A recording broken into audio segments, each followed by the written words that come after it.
Mental health is real, reflecting empathy and love with Dr. Milo Dodson. Radical healing means that we resiliently remain committed to loving and being loved in the face of hatred and systemic. Thank you everyone for being here today. We are so excited to be able to share our podcast, Mental Health is Reflecting Empathy and Love. Yes. Otherwise, it's Mental Health is Real.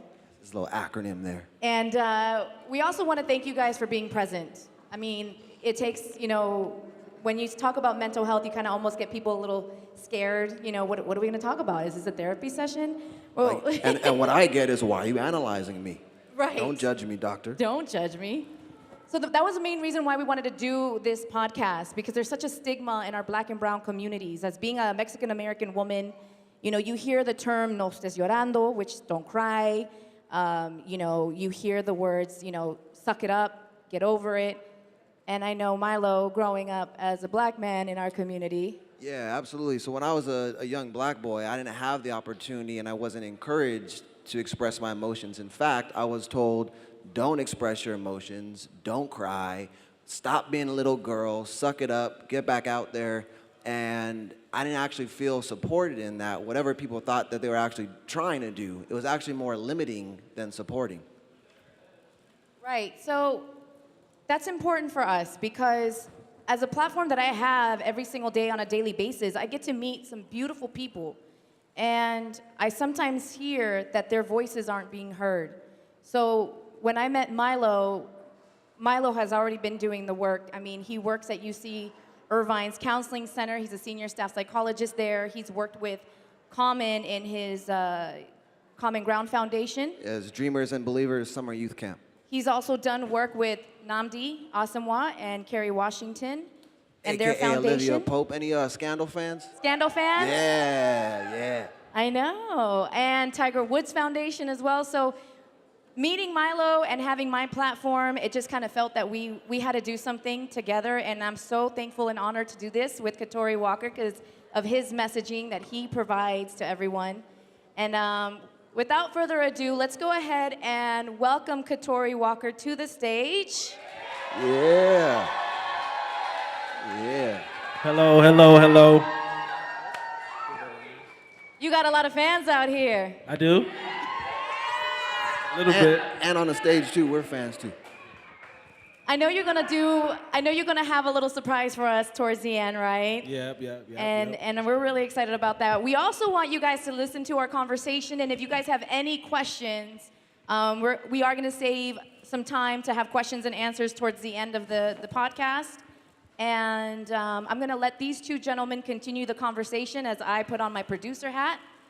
And I think you guys are gonna enjoy it. So without further ado, thank you, gentlemen. Thank you, Queen. Thank you. All right, good brother. Give it up one more time for this brother, please. Give it up 2 times for its Off-Whites. Thanks, Give it up for the Off-Whites. But I got the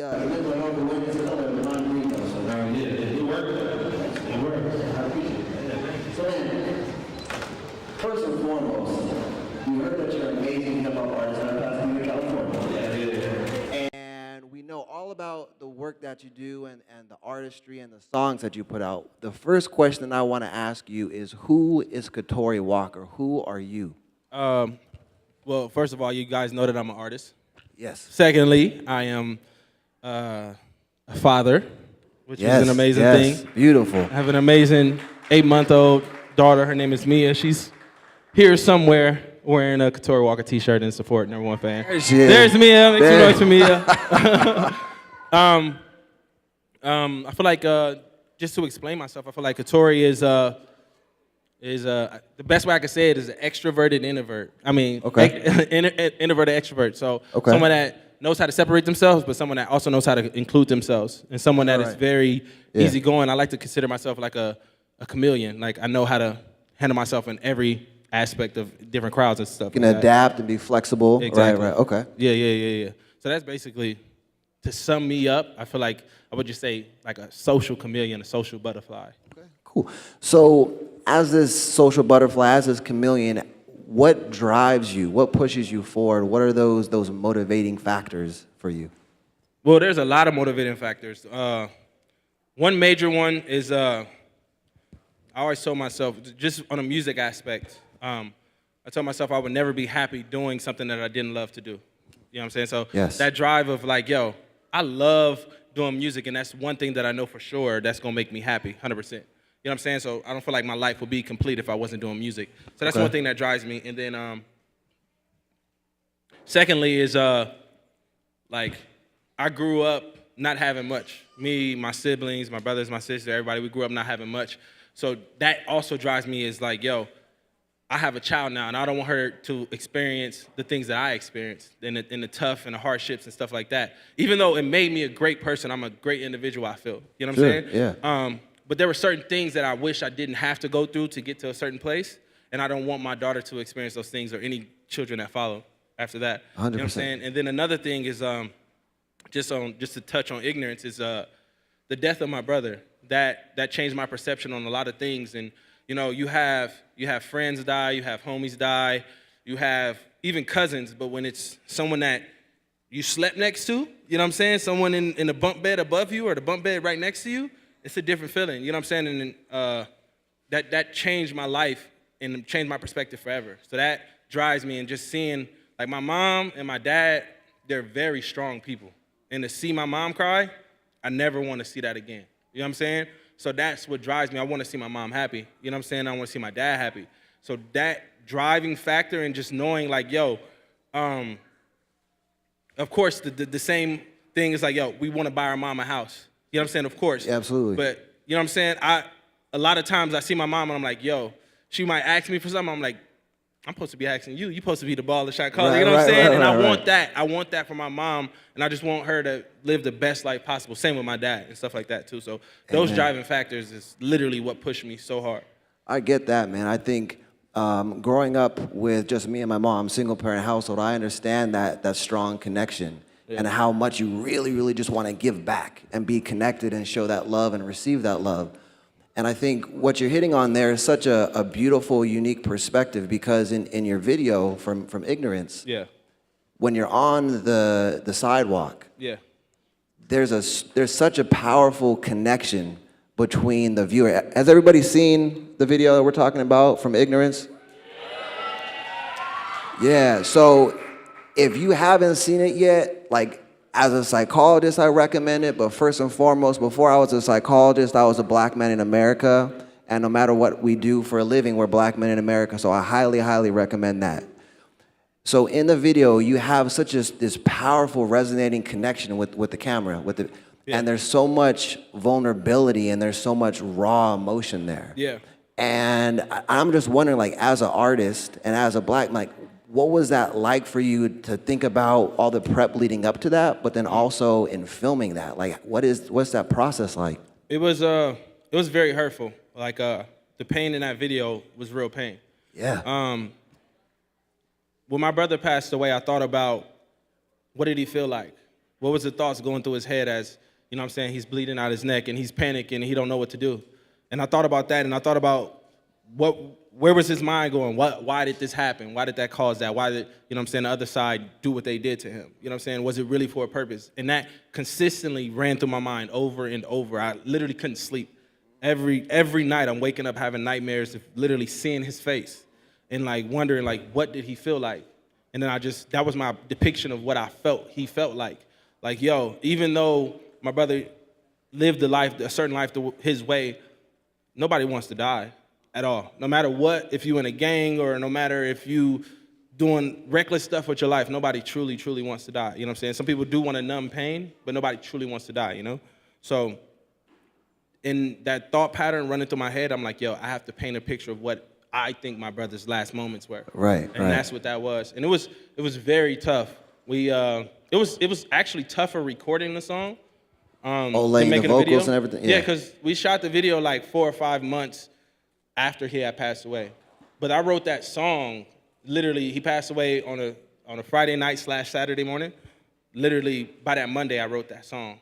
And it was so much emotion, and I literally was crying as I released that, because I was so frustrated. Like, yo, like, I feel like, just to even go on to the next subject, like, I just feel like as black people in America, like, we suffer from the hands of, let's just say, the hands of the man, and then the hands of the law, or the hands of the system, and then we want to fight with each other too? Like, you know what I'm saying? It's like, come on now. Yeah. It's like, yo, come on now. And you actually talk about that like, when you're mentioning that just because you made a choice or just because I made a choice of red versus blue, Yeah. then there's the violence in the black community, as you've been talking about. Yeah. And I think the hands of the man and the policy, the policy is very real in the way that it impacts and negatively impacts our mental health.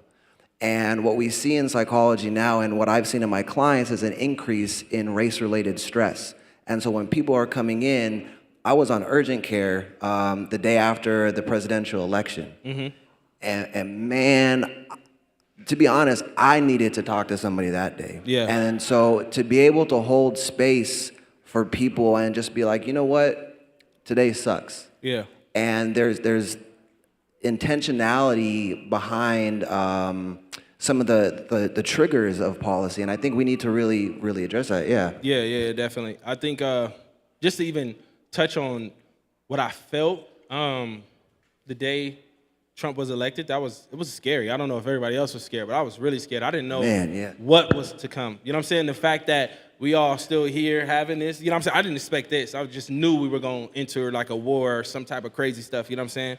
Because of what comes out his mouth, you know what I'm saying? Maybe he's not as bad as people make him seem, but what comes out of his mouth is like just a lot of things that I didn't agree with, you know what I'm saying? And it made me scared. It's like, yo, another thing that we got to deal with too? Another thing, yes. Another thing, and then like, I try not to be like a pessimist. I try to be optimistic about it, you know what I'm saying? But it was scary. It was really scary for me. But I'd like to consider myself, like I said, an optimist, and I always want to see the brighter side. Mental health is real, reflecting empathy and love with Dr. Milo Dodson.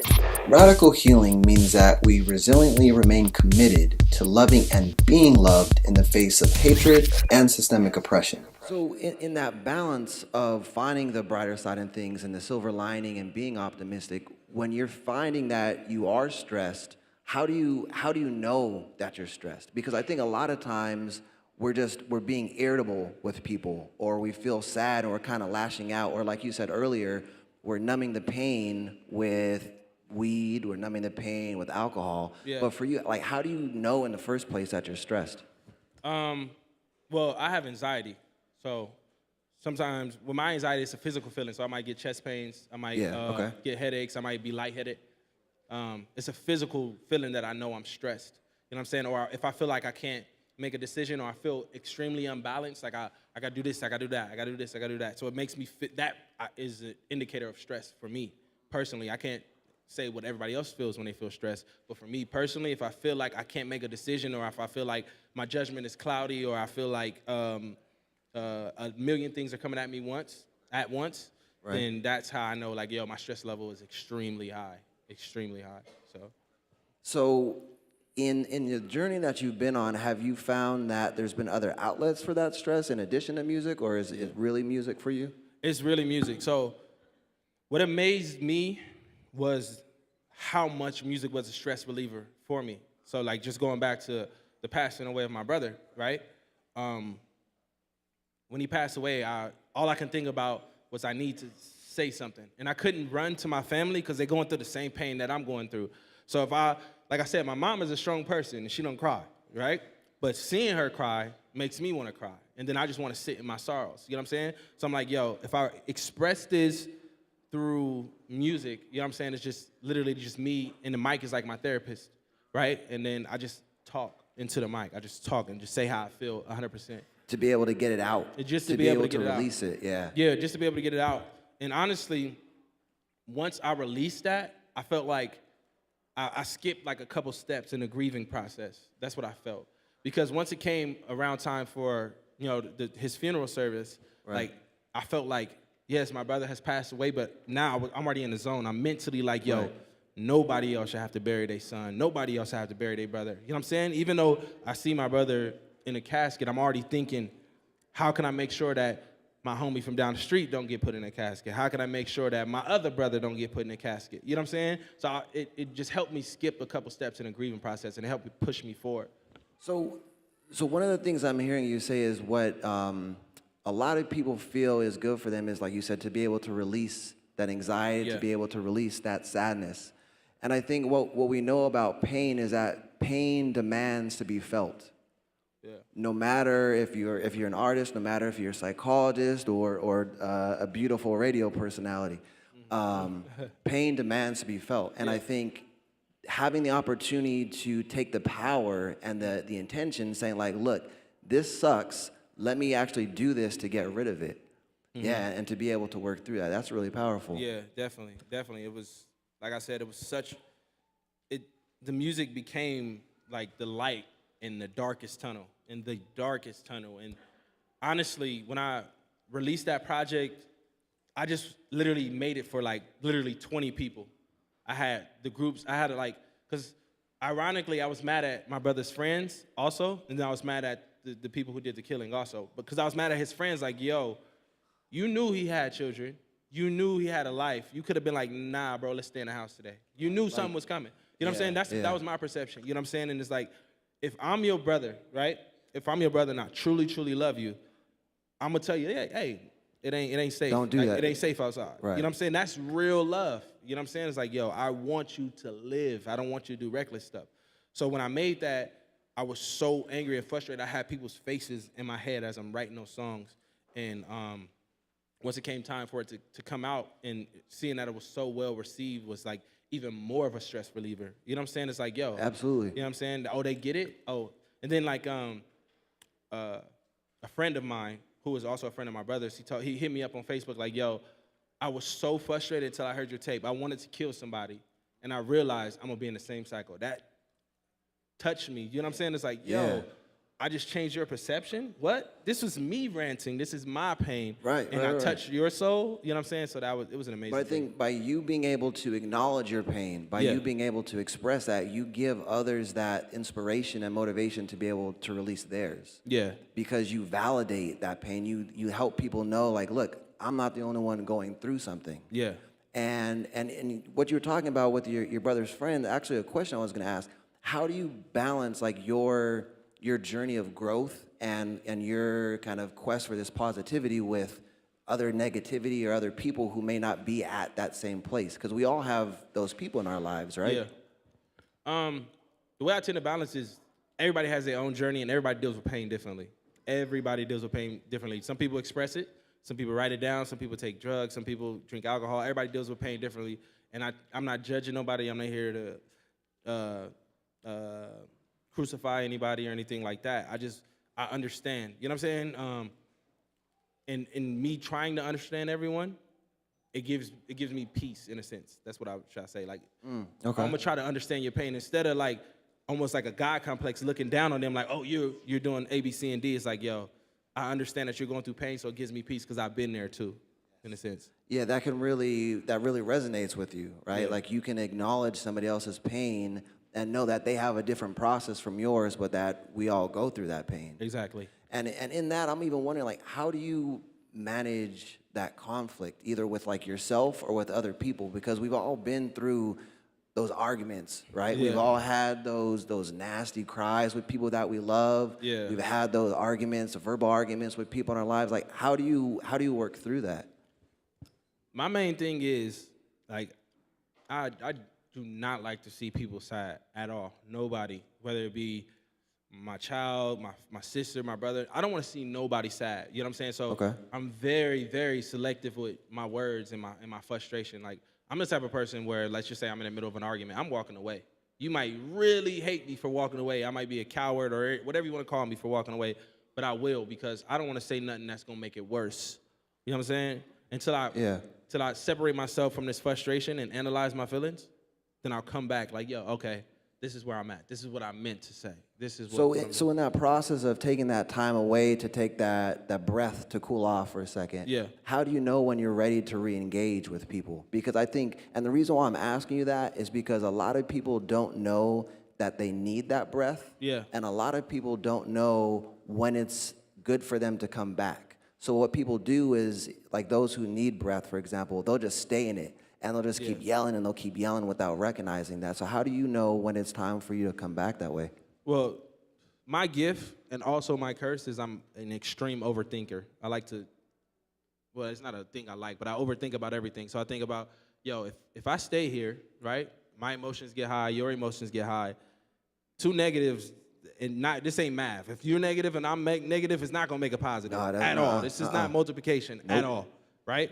So if I'm really frustrated and you're really frustrated, only negative things are gonna happen from that frustration. And I understand that, and I see, to me, honestly, like I see a bigger purpose for my life and people's life around me. So with that bigger purpose in the back of my head always, it's like a constant ringing sound, I know, like, yo, if I take this to that next level, this can happen, and then that can happen, and then that can happen, and then that can happen, and then my whole life is a bust. You know what I'm saying? So I honestly, like, just to even go towards that. So the night my brother passed away, right? We were all at the hospital in the waiting room, right? And the indicator for me that he was gone is, I don't know the young lady's name, but she just comes screaming down the hallway my brother's name, and it's like he's gone, right? And I instantly went black. I was like, I have to kill someone. I have to kill someone, right? Somebody has to pay for this. But literally, this is why I believe in a higher power. 2 days before that, I found out my lady was pregnant, and she was with me. Wow. Right? She was with me when my brother passed away. And I'm thinking, all right, if I go kill someone, right, or someone has to pay for this, right, then my child is left without a father.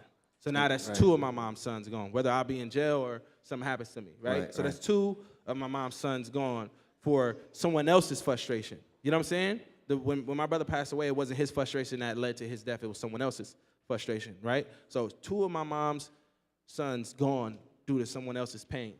And then I thought about that, and I'm like, yo, I don't want my daughter not to have a father. You know what I'm saying? Because I had a father, and I know the importance of it. I know the importance of having parents, man. It's very, extremely important to have parents. So, how they shape our lives and understanding. Man. Any parents in the audience? Hold on, we're going to ask that again. That was so dry. Oh, my God. Oh, my God. Any parents in the house? There we go. Thank you. Thank you, Mom. Just had Mother's Day. There we go. Father's Day coming up. That's powerful, man. Yeah. And I'm wondering, either from your parents, from other people in your life growing up, where did the understanding of I need to understand and be aware of my emotions come from? Because, and the reason why I'm asking you this is because you were able to name, I feel so frustrated, I feel so filled with anger. Yeah. And a lot of people either, like I shared earlier, don't know or don't realize that, or if and when they do realize that, they actually try to push that away. Yeah. So where did you start to hear, like, you know what, I need to express these emotions? Honestly, I bottled a lot of stuff in for the longest. Like through my high school years, I bottled a lot of stuff, and I was. Sure. But I think it was around like 2021 where I released some emotions in music, and it felt good. Like, yo, this feels extremely good. I feel better. I'm not hurting anymore. I let that go. Did you notice like an internal change when you started, you know what, damn, like this actually feels good to say, like, I'm sad, even though we don't want you to be sad, obviously, but just to be able to let that out. Did you start to realize that? Yeah, well, honestly, so I went through like an extremely spiritual phase in my life. Like, I don't want to call it a phase, but it's an extremely spiritual time. Like an awakening almost? Like an awakening, right? Yeah. And just that prayer was a release in itself. So just prayer in itself was like, I feel better. I released that. So then that just literally turned into on top of beats. You know what I'm saying? Yeah, so even for members of our audience or folks who are going to be listening to the podcast later, do you have a sense of what you would want to tell them if they're struggling to think about their emotions and like kind of in that phase of where you were earlier about bottling everything up and not letting it out? What I would want to say to people who's dealing with any type of bottled emotions is you're not alone. You know what I'm saying? I realized that for the longest time. By me expressing my feelings and saying it to someone literally can empathize with it. Like, yo, I went through that too. I've been through that too. You know what I'm saying? And then that gives you a piece of serenity too. It's like, oh, You felt my pain. You've been through this too. Oh, I can come talk to you. Now we can have a conversation. Oh, you've been through what I've been through. Oh, and you got past it. How'd you do it? What steps did you take? You know what I'm saying? Absolutely. I think two of the things I really want to highlight. One, when we're going through different mental health concerns and emotions, a lot of that feels like such an isolating period. Yeah. Like we're the only ones going through this. We're the only ones that know our pain, and we can't express that. Yeah. And the second big thing here is, you know what? By me having this pain, it means that I'm not good enough to handle stuff. Yeah. It means that if I wasn't able to figure stuff out to kind of prevent this from happening in the first place, then that means I'm not good enough. Yeah. And that's so not how like life works, right? Yeah. Because life is hard. Yeah. Would anybody in here say life is easy? Like If you think life is easy, raise your hand. Who raised their hand? I'm just playing. I think that was a stretch or something. Yeah. No, because like life is all sorts of hard and it affects all of us in different ways. But like you said earlier, we all have pain. It just looks different. Yeah, exactly. Yeah. It looks extremely different all the time. But I think one thing, just to retouch on ignorance, I think what I expressed in that project is a similarity in pain. You know what I'm saying? A lot of African American men deal with that pain. And some, Hispanic, what would I say, impoverished. Okay. People from poverty. I don't want to just make it a black thing. So a lot of people who grew up in poverty suffer from those same things that I expressed. And like just to see people reach out is like, I'm glad that you're able to release that pain. You know what I'm saying? Like, yes. I'm glad that my words were able to speak to you. You know what I'm saying? That's basically and that's it, because in communities that have been impoverished, and especially also within the African American community, the black community, we know that for generations and for decades, there's been such a strong mistrust of the healthcare system as well as the mental health care system. Yeah. Let me ask y'all a question. If you are familiar with the Tuskegee experiment, raise your hand. Oh, okay, I'm speaking to it, right?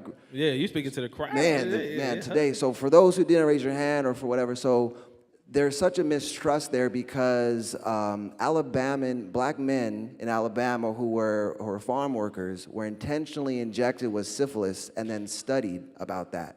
So when we then, generations, and it hasn't even really been that long, it's only been, 40, 50 years, when we start to think about why people are hesitant to seek mental health services, why people are hesitant to talk about their emotions, is because of stuff like that, which, like you started with, comes from the hands of the man. There was actual policy that legitimized and encouraged that type of study, amongst many others. Yeah.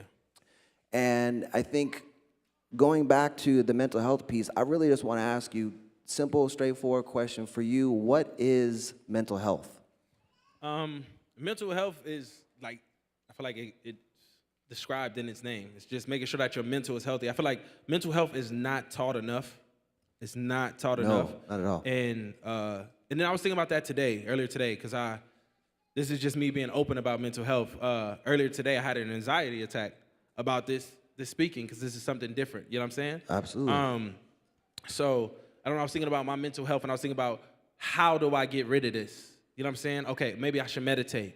Maybe I should try to talk to someone. Okay. Maybe I should, you know what I'm saying, go get a massage and try to like relax my body physically. Because it's, anxiety is a physical thing. And you said you hold a lot of that anxiety physically that way, right? Yeah. So when I think about mental health, right, when we think about physical health, we're thinking about working out, going to the gym, eating right. What's the mental health exercise? I have never heard no one talk about that. How do we exercise our mental health? Yeah. How do we, if my quote was, if mental health was a physical appearance, we all be overweight. Hold on, say that, because I heard a couple ums from the choir. If mental health was one more time. If mental health was a physical appearance, we'd all be overweight. So yes. And so I want that is a bar, yeah. Amen to that. And I want to be intentional about how we're understanding what overweight means, in a sense, especially coming off of the heels of the body positivity workshop that was just here. So understanding that the physical appearance would be, if mental health was that physical, right, then we would see that, and we would see that people wouldn't be looking so healthy. Not necessarily just by what shows up on a scale, right, but the physical appearance would not be as healthy that way. Yeah. Exactly. But like I said, to go back and that's something I would definitely be interested in, and being a part of is figuring out the exercises that we need to do and figuring out the healthiness of it. That's something I'm so interested in that because I'm suffering from the same thing too. Man, podcast aside, just from one black man to another man, I really appreciate your vulnerability up here, man. Yeah. Can we give it up for Katori one time, please?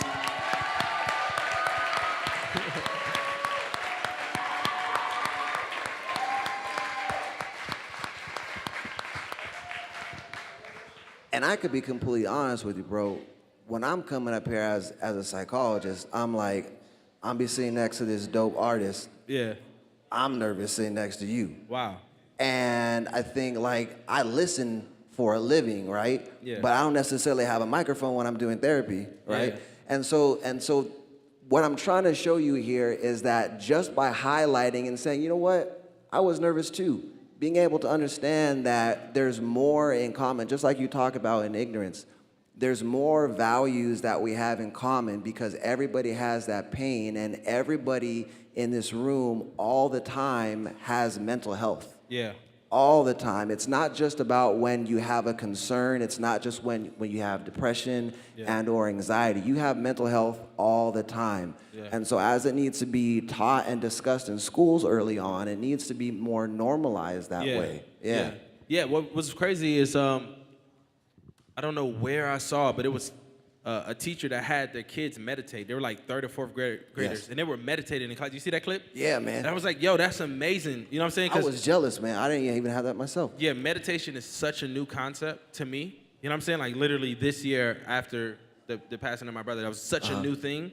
You know what I'm saying? And I'm like, yo, what if we grew up meditating and figuring out how to release that pain? You know what I'm saying? Instead of suppress it, what if we... And even more so that it's okay to not be okay. Well, yeah. It's okay to be sad. It's okay to be anxious because life is hard, and it's not you not being able to, quote, do life right. Us as adults, it's not about us not being able to adult correctly, or as kids not being able to be kids. It's okay to not be okay. Yeah. And I wish I heard that as a kid. It's okay to be vulnerable. That's very important. And you damn well better be vulnerable if you want to have any growth, right? If you want to get help, you know what I'm saying? You got to be vulnerable. Let somebody know how you feel on the inside. To anybody here that, I know we all going through mental health issues, but if you're going through something, I guarantee you can find somebody in the same room that's going through what you're going through. I can guarantee it. You know what I'm saying? I'd bet all the dang degrees that I have on that. Yeah. And man, there's too many. There's a couple degrees. Bro, years. You gotta get your master's, and you gotta get your master's. Yeah. Old Kanye, but we're not gonna talk about that brother right now. We're not doing it. No, we're not. That's another podcast, another bro. It's another podcast. So I got one more question, and then I want to open it up to everybody here. If there's any random Q&A, and we're also gonna have more time for questions and answers after the panel. Yeah. The question is going to be super random, so I'm going to let you have some time to think about it for a second. The question is, what is your ice cream? And let me explain that for a second. So growing up, and I know you're looking at me I was like, what's okay. this? Yeah. So when I was a kid, for me, my mom's never had a driver's license. Yeah. And she still doesn't to this day. So when we would ride our bikes back from violin, from Little League, from basketball practice, all that, once in a while, when she would be able to save up, and we would be able to afford a pint of ice cream, about Haagen-Dazs ice cream. Yeah. And so there was such a feeling of like, I don't know, like calm. I could kind of just relax and enjoy that ice cream. Yeah. And to this day, ice cream is my favorite. Like, Yesi will tell you, like, why is this dude making us go to ice cream, like, every day and after every night? And then my other ice cream for me is, as we talked about, is sneakers as well. Hey, I'm in the sneakers. We're going to have a conversation because I'm really in the sneakers, Okay, bro. well, wait. We got like 5 minutes left, bro. Oh, We'll get to that another later. day, too. Yeah, another day. So again, the question as I'm talking about this, I remember riding my bike, my little helmet with the purple sharks on and all that kind of stuff, to get ice cream. It was such a special feeling because it was that time that my mom and I got to spend together. Yeah. Plan B is make option A work. But you know what? And I'm gonna put my degrees on this. The reason why your music career is gonna work is because you are your music career. Yeah. And all the emotions that you've experienced, all of the vulnerability, all the pain, the joy, the sorrow, all of that together is what makes your music so powerful. Yeah.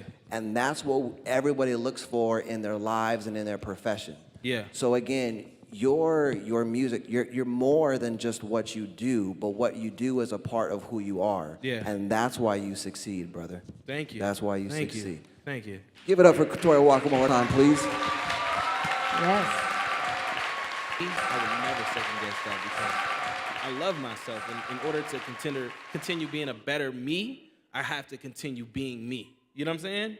Like, so, yeah. Amen. Could you just say that? I love myself one more time. I love myself. Could we collectively say that together? I love myself. Amen. Those are such damn powerful words, man. I don't think we say that to ourselves enough. I think you always say, if you ask them one thing, if they were to be asked, who do you love? Or what do you love? How many things will you name until you say yourself? That's wild. Before That's we from name Dr. all the Dodson. things that we love, it's our daughters, Yeah. right? It's our children, it's our families, it's kicks, it's everything else. But somewhere we don't make it on that list. We don't make it in that top 5, Yeah. right? Yeah, when you think about it. And- when she and- asked that, I thought about like, oh yeah, my mom, my family, Right. my daughter, my music. So what I heard Yesi say there is that we're gonna have you back on the podcast to do another episode. And we're gonna talk more about hey, I'm self-love. down for that. I'm so All down right. for I that. feel like it could be a part 2, part 3, part 4, all those things. I Is love that the to talk, Katori as Walker you- series? We are, again, Mental Health is Real. Mental Health is Reflecting Empathy and Love. And you can find our podcast on wherever you listen your podcasts to. So all those amazing digital sites. Well, All once right. again, thank you both so much. Thank you all so much. Mental Health is Real, Reflecting Empathy and Love. Produced by Yesi Ortiz and Dr. Milo Dodson. Follow us on our socials at PH Dodson at Yesi Ortiz.